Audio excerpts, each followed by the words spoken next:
Our next speaker for the day is Miss Aswathi PR. She is an MA Philosophy student at Pondicherry University. She'll be presenting her paper titled Traveling into Happiness. We welcome you, Aswathi.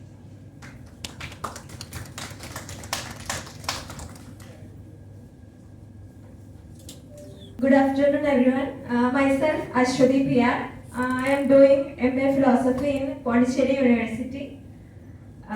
First of all, thank you giving me this opportunity. My paper title is Traveling into Happiness. I did my paper I focus Rabindranath Tagore's humanism.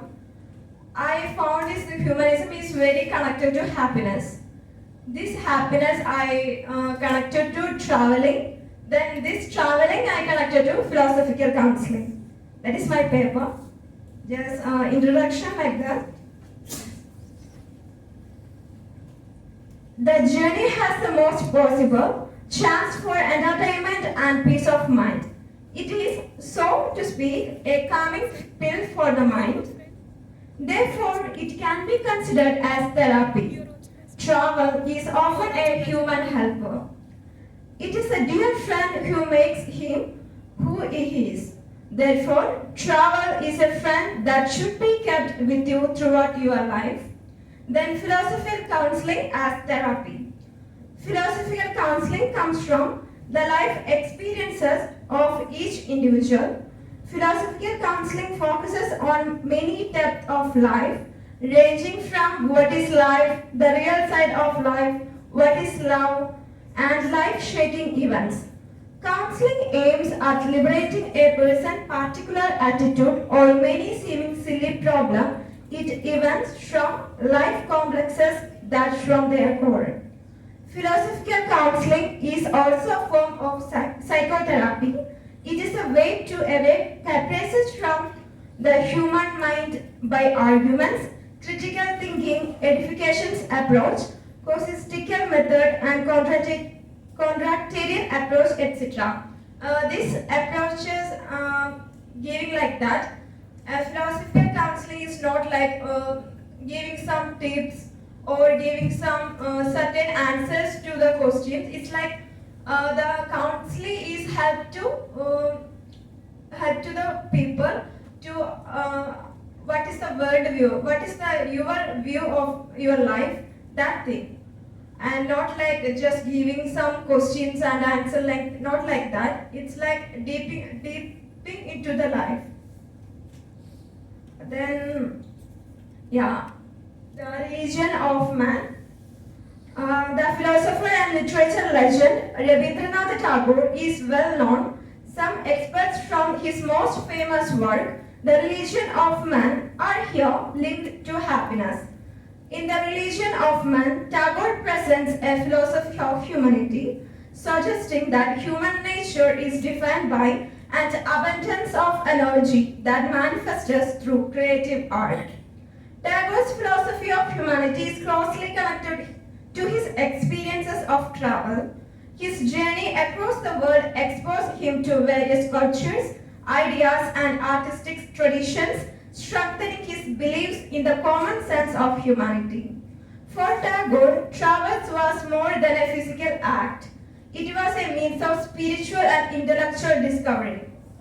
Nurturing a universal outlook and inspiring, these experiences shaped his vision of united human spirit that transcends boundaries and divisions. When happiness hits to everyone, there is no chance to evil thoughts as ego, complex, and so on. So as he said, we have a great faith in humanity like the sun, can be clouded but never extinguished. We are waiting for the time when the spirit of age will be incarnated in a complete human truth and the meeting of men will be translated into the unity of man. Actually, he said the unity of man as the religion of man, Tagore proposing with the interpersonal relationship. Interpersonal relationship is central to his philosophy of human connection and spiritual unity.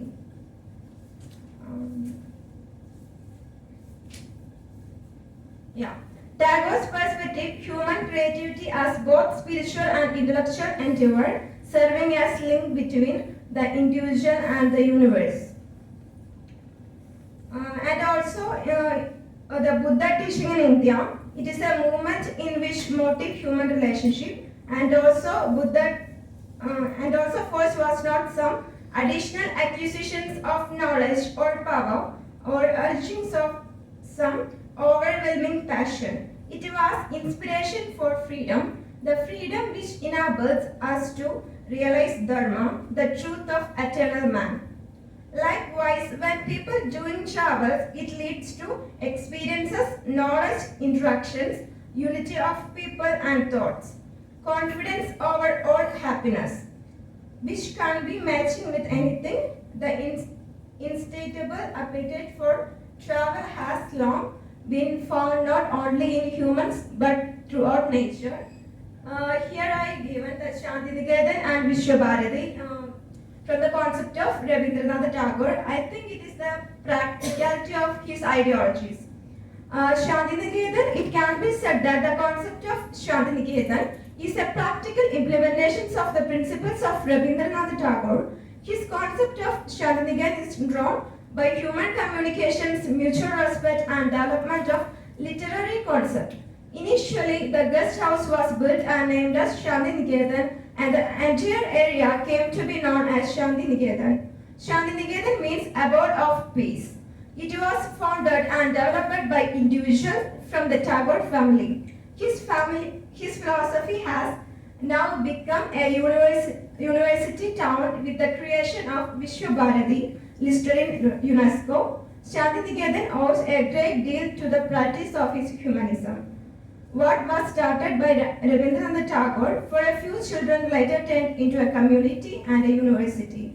He actually built on the unconditional human value of mutual understanding by implementing various celebrations in the community and participating in many political and social discussions. He also brought the intensity of the idea of unity to the cultural level of that time. The writer, who saw that there are no limits to human abilities, inspired others by writing many poems and stories, and he wanted to promote the natural interests of harmony and unity in that community. Okay, then happiness is man is always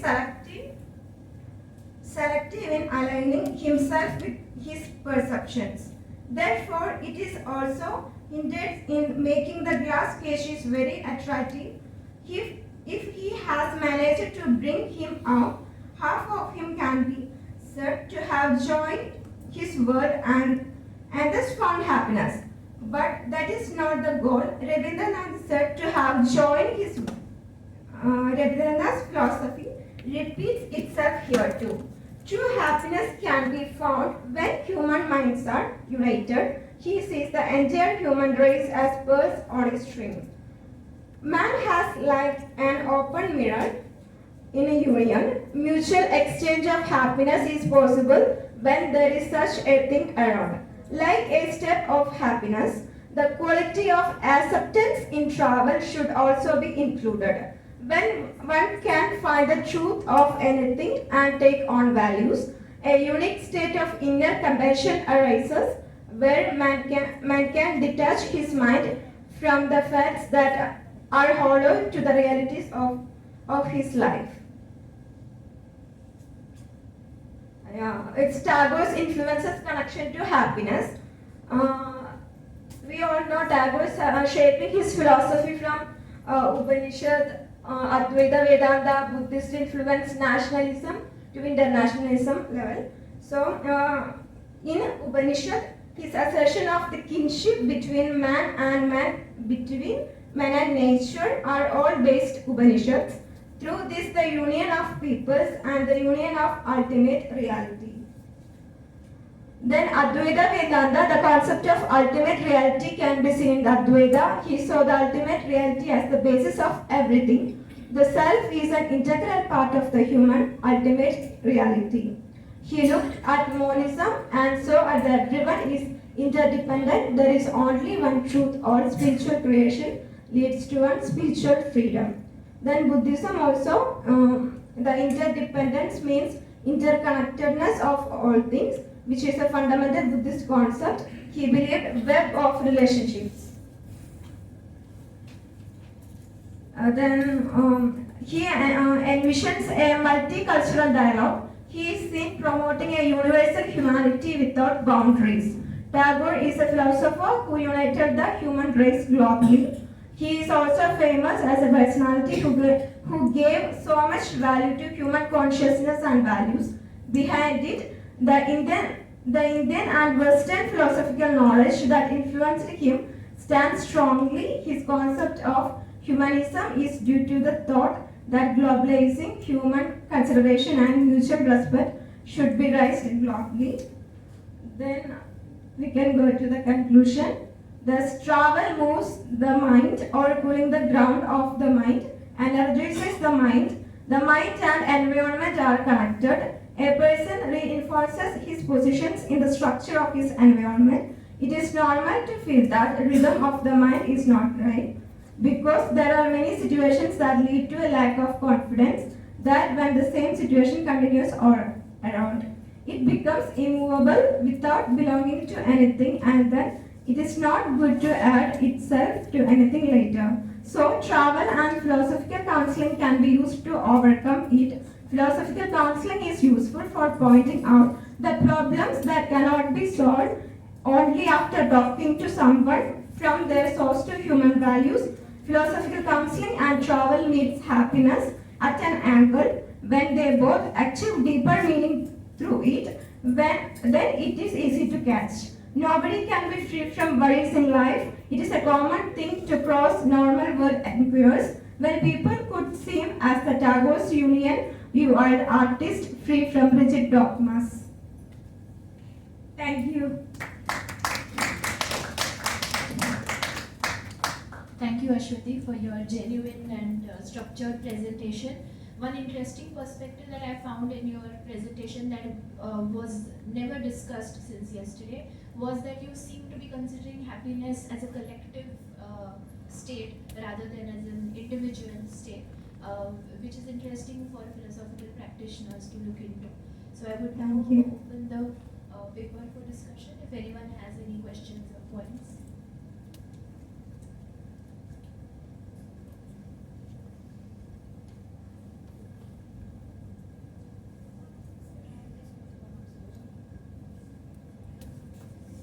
Thank you very much, Aswathi. I am personally very happy that you made a presentation on Tagore. The way you have presented it is extremely commendable.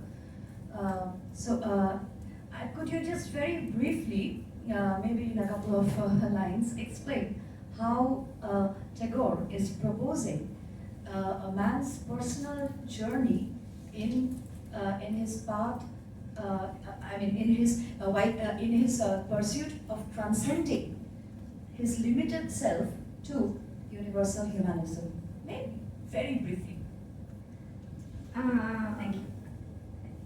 He said like that, we are like, in every humans, in the fundamentally, values is there.